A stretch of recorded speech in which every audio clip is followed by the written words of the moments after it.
Ladies and gentlemen, hello and welcome back again to the International 2017. We're here on Stream C, taking a look at our second match of the day. Virtus.pro facing off against Digital Chaos. I'm Lyrical, joined as well by Merlini. We're taking a look at a bit of an interesting one. I'm excited. Ooh, I'm hearing pause sounds. That's different. Doesn't look like it's paused. Okay, well, we're good to go. But yeah, Silencer first pick overall for DC. We've got a very different region battle going on here. Obviously, these teams are somewhat familiar with each other, at least in passing. What are you expecting out of this game? Well, we have Silencer first pick. That's already a little bit strange. DC, I think, are underrated. I wouldn't put them at like top 4 of the team, but I think they can give any of the top 4 a good run for their money. Virtus.pro, widely considered one of the favorites going into the group stage and the tournament overall. We did see them a little bit recently where they had their notorious stint of picking a ton of heroes, but for the most part, Virtus.pro actually don't pick that many heroes. They pick Ursa, Troll, Magnus, Disruptor, I would say a ton, and a lot of Ogre for solo, Ogre Dazzle for him. So I want to see where Virtus.pro is in their drafting. If they are going to go way outside of the box or reel it back in when times were around Kiev Major. You know, it's funny because people always point to the Summit and how they played it with all these different heroes, and it felt to me like that's more indicative of this other thing that we were talking about, where last night I asked, are they the most self-confident team at this event, the ones that believe the most themselves? And it was more like, we can beat anybody with whatever heroes we want. We're that good. It felt like that was more what they were trying to prove there. And I'm wondering if that might end up coming back to bite them later, if there's a strong strat that they encounter, and we'll see if Silencer is going to be the answer. Now, you know, I'm wondering, like, maybe Bat Rider also fitting in with this could be strong, since we have the Drow already taken. On the side of Digital Chaos? Yeah. Maybe. Bat doesn't aid too much. I do like the Drow versus this opener from Virtus.pro. I think Virtus.pro is a team that can crumble a lot in the early game. They actually sometimes don't have very strong early game. They have very strong mid game and late game, I think. But early game can be especially weak, and their tower defense is awful right now. It's really, really terrible. Like, these heroes struggle a lot versus the Drow Ranger. Faceless Void is very farm dependent, and he also just isn't able to get up in Drow Ranger's face. He needs time, and he's also ulti dependent too. Drow Ranger doesn't care about that. You just run at towers very easily. Yeah, and I mean, certainly there's global silence, but that's like the cherry on top normally, because they're still going to have all that damage as long as they keep building into other ranged heroes as a part of this as well. Enigma taken out of the pool, and now also the Nature's Prophet. Do you need to start to draft really to protect the Drow Ranger also, since Silencer is only really tool to do that is global? I mean, well, they still have a ton of other picks, and it depends on what their mid laner is a lot. I think like mid laners like Puck, I think they work very well with the Drow Ranger because it's a ranged hero, firstly, and secondly, you actually get a decent amount of right clicks off on Puck, and thirdly, you can keep heroes from getting to the Drow Ranger. That's the most important part about playing a Drow Ranger strat, is preventing heroes from rushing the Drow. And Silencer's not bad. Like, you can just global after Faceless Void ulti, or right before Faceless Void ulti, ideally, but that doesn't always happen. And then just as they're running away, then you can go ahead and kill them. So I wonder what kind of lineup Virtus.pro to go for right now. This is because the draw pick just came out for them. What do they want? How do they want to handle this? Nature's Prophet is good at just making things chaotic. Like, you're actually fast-paced, so you can match the tempo of the Drow Ranger, and you can also I think it's not terribly easy for Drow Ranger to deal with the NP treants very early in the game, so you require supports. It's going to be an Earth Spirit taken, and now a Clockwork immediate answer. I'm assuming that that's going to be for Bulba. It's sort of, you know, his hero quintessentially, but certainly, you know, if they want to take into the offlane, that could work as well. But the Earth Spirit, it reveals a lot, and as you mentioned, still not great D-push. Good team fight. Kind of rough on the dealing with keeping those lanes pressured. It shores up their lanes though, and they can also gank the Drow Ranger with it. Oh, yeah, the problem is the Clockwork pick came out immediately after, and Yeah, Ogre is seen as a pretty strong roamer, but Clockwork is, I would say, stronger than both of these heroes at the moment. Batrider coming out for Virtus.pro. One very, very good way to deal with the Drow Ranger. Just high ground is almost impenetrable. The Faceless Void Batrider, as long as they have their decent items. So now they're going to reel it back in a little bit, not putting the pressure on them to push the high ground early. Shadow Fiend that skills throughout the entire game, and the Clockwork SF.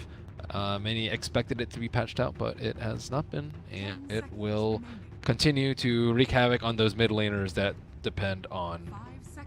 It's a close matchup, I would say, but one of the best mid laners, Abed. Yeah, maybe even better. I would say. I don't know. That's a tough call. I would say probably Abed's better mechanically in the early game, but no one's generally more solid in the late. But I mean, no one's still very mechanically skilled in the. I mean, this looks like the quintessential DC draft too, though. You have all these heroes that are enabling Abed to kind of go off in this game. He's going to be a Shadow Fiend starting with around like 12 to 15 souls, and then also Drow Ranger aura on top of that. What do you even pick to try and deal with it? Do you need to like a lean or something? Well, I think firstly you need to keep on the Silencer. If Silencer gets big, you're going to have a really tough time. Because you're not going to be able to like kill him at the start of the fight, and he's going to be able to do a lot of damage and position himself well for global. And Shadow Fiend, you kind of just have to accept he's going to have a lot of fun. He's going to have damage from Clockwork Souls, and he's going to have a lot of damage from the Drow Ranger. So, like, how do you outlane like a 80 damage Shadow Fiend in the early game? But you're just not going to be able to. So, I mean, they do have a good anti-BKB piercing control or BKB piercing control in the Faces of Void ultimate and the Batrider ultimate, so that's already pretty good. I think they just need right now just a right clicker in the mid lane to synergize with Bloodlust. Trying to think of the heroes that would be good for them. Shadow Fiend would probably be pretty good for them themselves. TA is like okay, I would say. Actually, TA is pretty good here. I wouldn't mind TA so much. I'm trying to think of any other heroes that are good right clickers in them. Because you want Bloodlust, so you don't draft Ogre without a hero to block. Sniper's already been banned. You don't think Lena's something where it's just more attack speed on top of attack speed? So you get diminishing return. Yeah.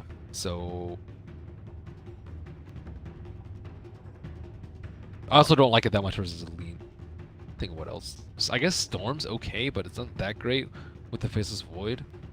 I don't know. It's hard to think of ranged, good right clickers that can synergize well with Faceless Void. I guess maybe okay, they banned TA, so that one's out. Oh, is that a Forev win range, or is that a Bulbul win rate? They'll probably see what the matchup is in the top lane. Yeah. But I would prefer the Clockwork, I think, to. 10 seconds remaining. I don't think Wind Ranger's that great of a roamer. Could you like dual lane them together, I guess, too? Oh. Well, Viper's a good matchup. Versus SF. It's okay, I would say 1-on-1. It's about I would say maybe even just a tiny bit SF favored in the early game, but Clockwork plus Drow will just make this early game very difficult. So it will be Forev support and Boba. Wait, yeah, okay, sorry, off lane Wind Ranger. Yeah, I think Wind Ranger needs levels a lot more badly than the Clockwork does. Well, game number 1 soon to be underway. Virtus.pro facing off against Digital Chaos here in the first game of Group B International. I think that we're the quickest since that LGD Fnatic game finished up pretty quickly.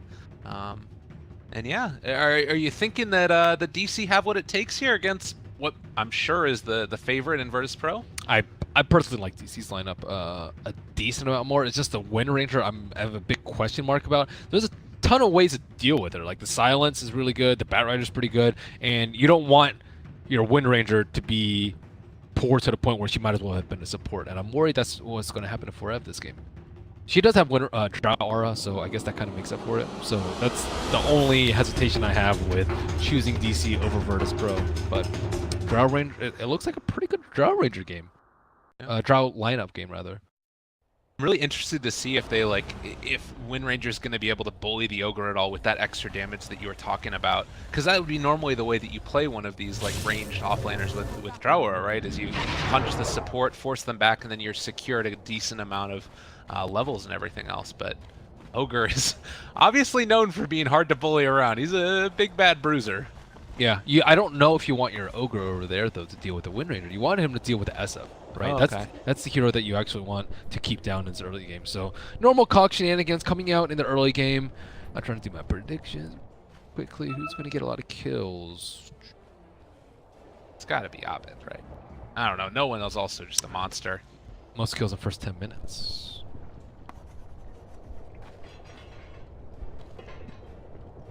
9 souls here for Shadow Fiend. I think he used to be able to get up to 18. It's not super easy though, because then you have to like sacrifice a bounty rune potentially. And I love this play by VP. This is like the big classic thing that's been going on against Shadow Fiend Clockwork is you try and roam in and kill him as he's going for the bounty rune. But it looks like DC sort of prepared for this. They brought 4 heroes to try and protect Abed. And ooh, it looks like they were going to try and approach from the south, but they are approaching from the north. Bulba is going to go up in front. Trying to man the front of this. He will have cogs. Abed is there. He's going to walk forward, get scouted out by all of them. Bulba ended up walking back away. Can he separate them? He is going to be able to, but the jump forward and Abed possibly going to die. Fairy Fire keeps him alive, but he will have to head back home. Now can no one get out of here? Not going to happen. Dubu drawing first blood. -2 for that Viper. We'll see if they can block off Solo as well. Bulba gets the body blocks, getting all that movement speed from the boots, and DC striking first, 2-0 to begin. Whew. They didn't even kill Abed. He did have to use a Fairy Fire, but he already has 15 souls, so he's okay with that. And no one already died in the mid lane. I believe he did give up some intel, and it looks like 2 heroes have given up intel. Silencer stating at a whopping 38 seconds into the game. We'll see if they can get Mason. The roll-in was a little bit slow.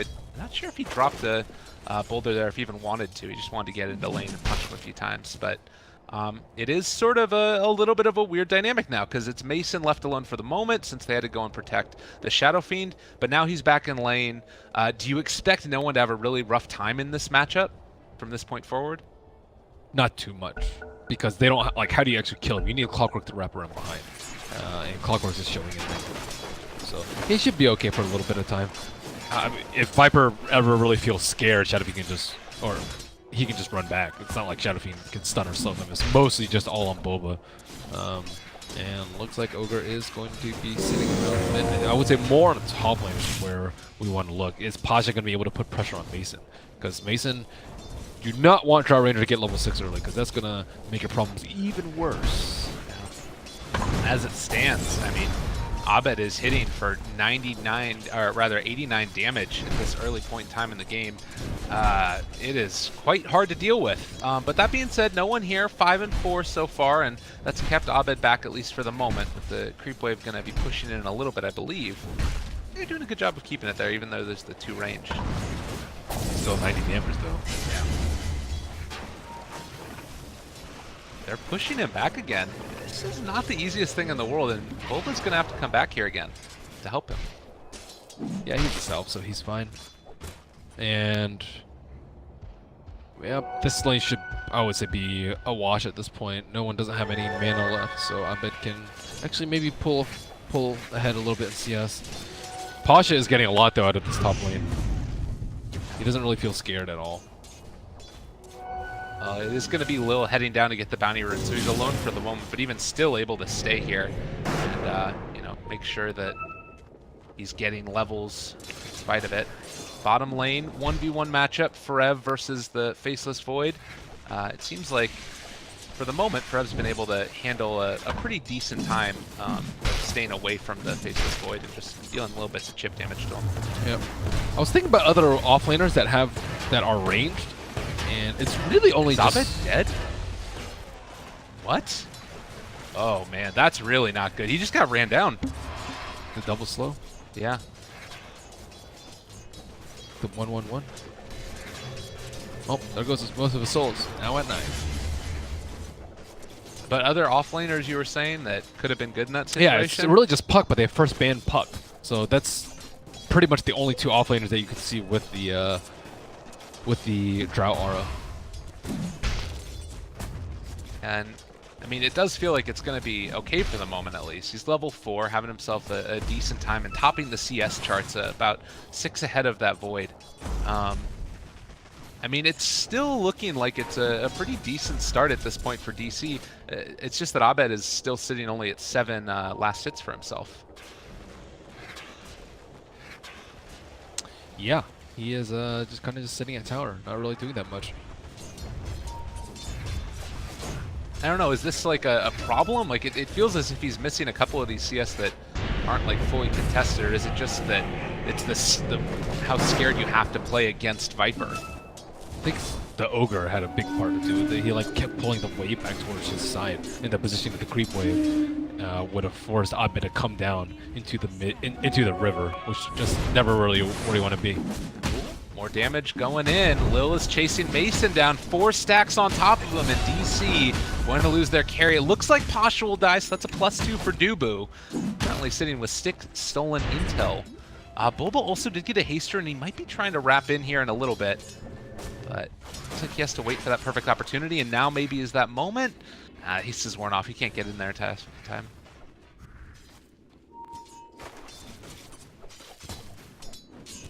They definitely need Bulba to make some more moves. He did a really good job of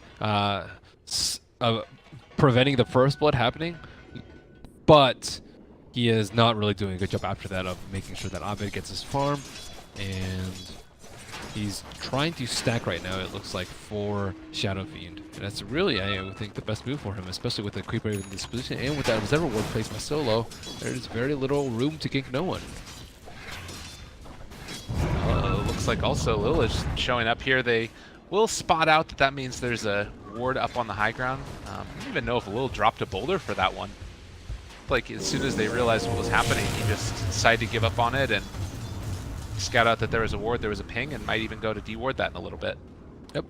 Now Viper's almost 6 too, so he can threaten solo kills on SF all the time now. Just needs to TP scroll on Abed to feel a little bit safe. Down bottom, Solo and Lil, this dynamic duo of like melee supports, they keep on moving around and sort of forcing whoever is there back and away. Looks like Forev was just going to the shrine, still saving that point for the moment and getting the maxed out power shot. What's really going to be like the goal of Forev in this game? Is he just like a lane pusher and a eventually tower taker? Does he have to be DPS? Wind Ranger with Drower is always DPS. I mean, he does have that long duration stuns though. They don't actually have that much lockdown in their team, so he can have those long duration disables that you need. Uh-oh. Oh, the sun He's silence. Okay. Trying to get out of there. Yeah, and he'll make that escape. So good decision there. He'll power shot Solo as well on his way out. Does have 9 stick charges as well. Right now, I think the Wind Ranger's main job is just to be a pain in the ass to the Void. Like, Void can't really go on a Wind Ranger. Anytime you go up to it, he's just going to wind run. And even if you want to Chronosphere him, you have to worry about the instant cast Wind Run coming out before. So, like, but you need to disable him at some point, or else he's going to land a shock when you're going to die. So it's not easy for him. And on top of that, Ramsey has to deal with 2 other forms of silence. Oh, nicely done there. Can he get out? They're trying to chase in for this one. He will not have time lock for another 7 seconds, but Lil is there to keep his carry alive. We'll see if they can power shot. Not quite on the mark. That means that Ramses will escape. Mason tanked up a few hits just so he could keep that siege creeper alive. That was worth half his HP, it looks like, and is it going to be enough to keep the tower alive? That flame break. I wanted to do it. It's taken and dealing a good bit of damage here, but oh, it looks like they're going to have to back out yet again. Pasha making sure that they aren't able to take that tier 1 tower. So we're about 7.5 minutes in. It's only been 2 to 3 as far as the kills are concerned. And in terms of net worth, it's Virtus.pro with a slight lead, but it does feel like, at least for the moment, DC are coming up on a timing when they can maybe start to group together and burn through these towers. Do you think that that's sort of the look, the way the game needs to go for them? Not when SF is this poor. Look at the net worth on SF. He's half Vipers. Jeez. Yeah, so they need stacks for him to catch up.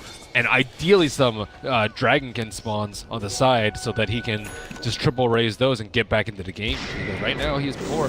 He did have 90 damage at the start, but it has not been enough to even come close to dealing with Viper in that early game. So, yeah, he has jungle time. There's a triple stack there, but unfortunately no other stacks for him. They really need these T1 towers so that SF can buy some more time. So is what we're learning here that an ogre in a lane is worth more than like Clockwork, Hogs Abuse, and Drow Range Aurora, or was this just no one sort of outplaying Abed, do you think? I think it's just Viper being one of the best lane dominators in the game. Okay. So that hero is dreaded in any matchup. People talk always about how they don't like playing it, but I guess if you come away and win a lane that hard, it's you like winning more than you like not playing Viper. Yep. Sure. It might have been a misclick in the mid lane too. Look at this observer ward inside the middle of the river. Oh. He might have meant to place a sentry ward there, and then instead they have. It looks like a misclick because they already have an observer on the high ground, and you generally just don't place wards inside the river. Yeah, normally not. That's not the way that Dota's usually played. Oh, VP. That's the funniest thing when you're like playing with someone newer and you're like, okay, we need vision on top rune, and then they just place a ward on top of the rune. Yeah. Oh, I know. And, well, you can see up top here too. It's going to be a quick kill. Wind run got off, but when you bring 4 heroes like that, it's going to happen. I mean, I think I placed. There's one time where I accidentally placed 2 sentries, but it actually turned out there were 2 observer wards. Uh-oh, Boba. He's in trouble too. Solo, no point up and no mana currently for Fire Blast, so that will be the Clockwork escaping. And Newbee actually is going to scout out Pasha. This would be a decent kill for him, getting a nice little bit of intel again. He's starting to burn down a little bit low, but the juke around the trees means they will not find him. Pasha getting away with one there. It's clarity. Or sorry, his Trankles are still up too, so that's good. Ramsey's getting a lot of time. Looks like he might be able to get this top tower down. I mean, he's getting a lot of damage on it. This is the Faceless Void who had a really rough early game. But now he's number 2 on net worth. Ramsey's solid performance. Very happy with that one for sure. It is SF caught up a little bit. He's still, you know, a decent chunk, about 1,000 gold behind the Viper. But there are other heroes that are sort of making up for that as well, and it is Drow Ranger 6 that's online now as well. So the extra damage coming in to all those heroes will make this jungling a little bit more rapid. Still need a lot more farm on SF. He's getting particularly lucky with this monk. He has a lot of magic resistance creeps, but no one has felt no pressure this game. He just sits in mid and just right-clicks the SF with impunity. No one even thinks about touching him. And has that health talent as well, so he's at 1,700 HP as well as 9 armor on him.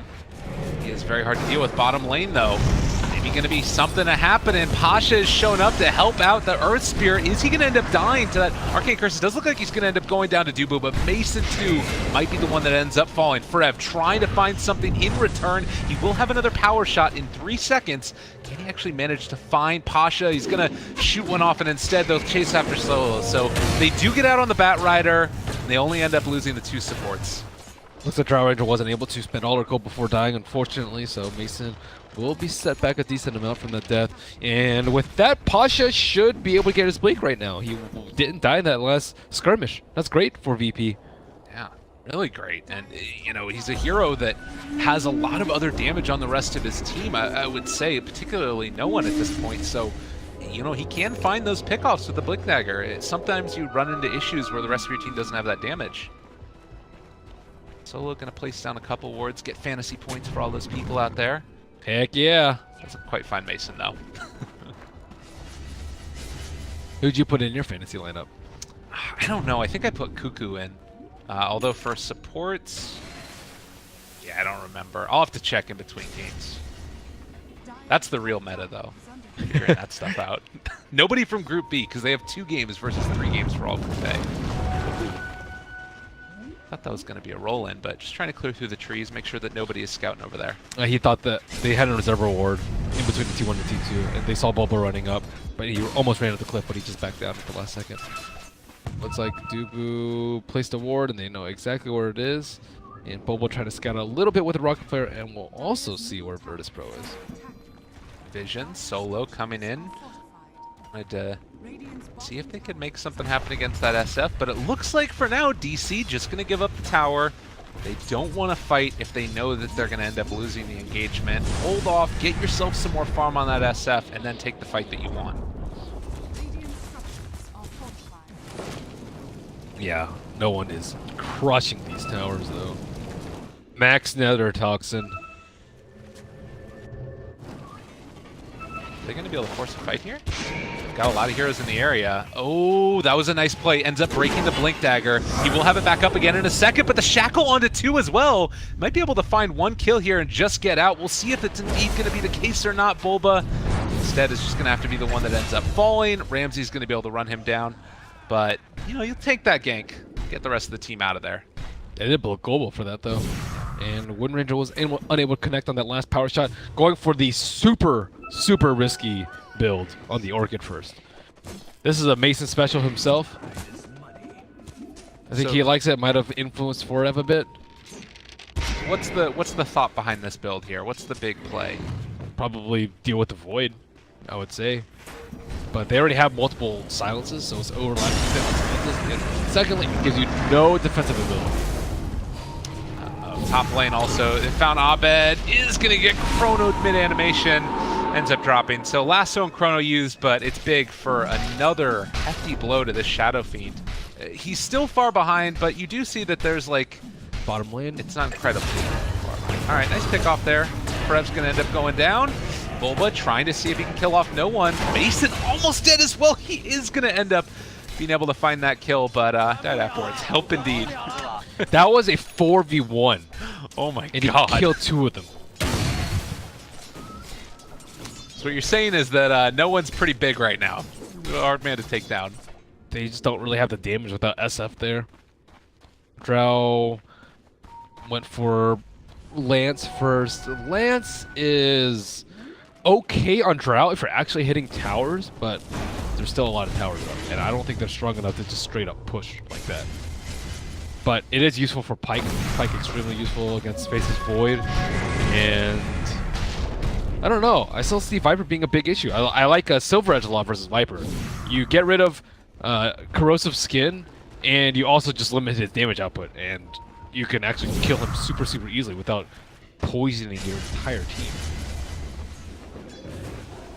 And they will have global up again, but like you said, if they do end up, you know, being able to find that Viper, you saw what happened last time. Granted, that was without global, but a lot of these things don't really matter that much because they're all passives anyways, so he doesn't care about global silence. Nope.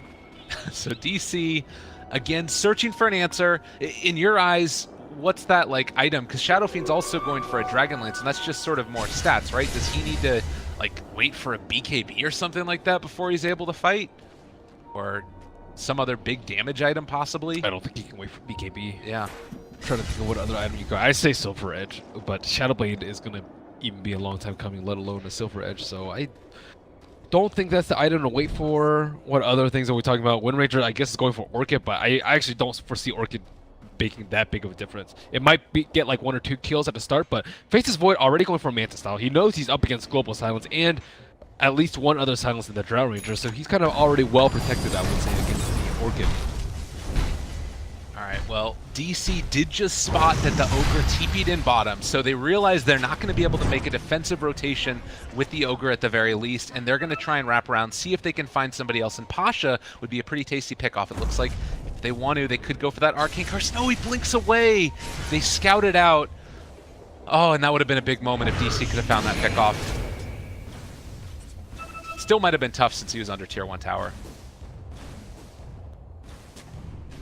Radiant's middle tower is under attack. Now the jump forward, Pasha, he's gonna pull back in. The Wind Ranger, Global Silence is there, so they won't be able to chrono afterwards. And, well, never mind. They chrono him immediately after the Global Silence wears off, and now that's gonna be Forev brought down. One of the best D-push tools, and VP immediately running towards the Roach pit. I thought this Wind Ranger was going to pay off a lot more for them considering their early start. But I think going for the Orchid, like even a mech I think would have been pretty useful for a team so they can actually have more team fight and not all die to the Viper. But I think the Orchid is just, it's too one-dimensional in that it's trying to deal with the Faceless Void, but it can't even deal with the Faceless Void. Maybe a fast Bloodthorn would actually be okay because everyone critting would sounds okay, but the problem is you just die. Yeah. You just get lassoed and they had to blow global immediately, and then you have no mobility after. You can't actually run in and out of the fights at ease. Maybe when you get level 20 with the invisibility on the Wind Run. And I mean, the other thing is, it's not even, you're still going to have to commit global in a little while to deal with it, because Void is going to have Manta Style soon. So even dealing with him is not going to be particularly easy. Orchid alone is not enough. It does definitely feel like DC do not have that many options available for them, but VP, you know, they've been looking really solid and constantly making the right rotations, good reads. They buffed up their Viper. I think that's a big difference between VP and DC this game. They look like they were about to get SF off to a really good start, preventing his first blood, giving him a lot of souls with a Drow aura, and then in the mid game he just completely falsified and is unable to do any damage at all. And this is, like, you know, quintessential too. You can just stay down here in the lane and there's nothing that they can do to really touch him. The nice part about Wind Ranger here is, you know, the low cooldown, the 4 mana regen. You should be able to keep the lanes pushed out, but Pasha now with the Force Staff used, caught back up again with the Blink Dagger, the roll in from Lil, the stun, the kick, the kill. No one on a killing spree. I mean, you sort of take those deaths though, right? Like, I don't know. It feels like there's just no other way to do it. You have to keep the lanes pushed. Ideally, I'd say there are better ways, like power shouting from the fog, arcane curse from the fog, using Drow aura. There are a lot of ways I think they can do it without feeding away deaths. I think if it's a support, it's okay, but Wind Ranger, you need items on her. Well, maybe not Orchid, but other items. The thing about Orchid is like it has to be like the perfect setup too. Like potentially you could Orchid a Bat Rider before he lassos on top of you, potentially, but that's really high risk. As opposed to things like Maelstrom, Blink, which is a pretty safe build. Lincoln's, I think, it holds some value this game too, so you don't get lassoed. Like these are pretty good items that are generally just very safe. Like you're not gonna get you're gonna get value out of the item even if you die. For like Orchid, you're not gonna get value out of it if you die, and it's I think. I kind of foresee his game being shut down too. I honestly don't see where it's gonna go now that Ramsey already has his Manta Style, and even if he's super afraid of the silence, he can still go for BKB. Right. And I don't think he really needs to, but if he just wants Pasha, or sorry, no one to do all the damage, why not? Totally. Well, certainly it's a tough situation to be in right now for DC. VP for them, it's going to be tier 2 towers across the map that want to be taken next. You still have the Aegis for another 2 minutes. Do you think that they are in any rush at all to try and like go for a quick tier 3 tower, or do you just go around and finish off all the tier 2s? Well, you know Wind Ranger is going to be useless. You know SF had a really tough game, and you still have very good anti-BKB. But they're far enough ahead that they can at least knock on it. They still have the Aegis for quite some time. Viper sitting at 2,400 HP with Strength Dread. And he also went for the Agi talent too, so it's not like he's lacking a ton of damage. The Sanj is there, the Hurricane Pike, and he has plus 50 agility. Yeah. Look at his stats right now. It's incredible how much damage he does right now. And he also is going to have Bloodlust there, maxed out by Solo. This is just, it's so hard to deal with. They're actually salving him while he's taking the tower damage to try and make sure that he doesn't drop too low. Tower gone, and DC, they smoke. What are you going to do at this point? There's nothing left. He has the Heaven's Halberd done now. They want to try and kill him off. Still another minute before Roche ends up going down. They are going to be able to get off the Orchid and the Global Silence, actually, keeping him back for the moment. Jump forward. Chronosphere is down onto 2. Can they kill them all off? There's the Magnetize. It spreads around a little bit as well. The Stun, the Silence. It's all gone wrong for DC in this one. Requiem of Souls comes out. No one is low. He wants to die here, actually. And the Raise is going to help it happen as the Aegis is going to be taken back. And the first lane of Barracks down at 22 minutes. GG, they don't want any more. DC got crushed in that one. Wow, SF just didn't seem like he had a place in the game. I thought he was actually going to do decently well versus the Viper, especially given the start, but yeah, that was a 20-minute stop.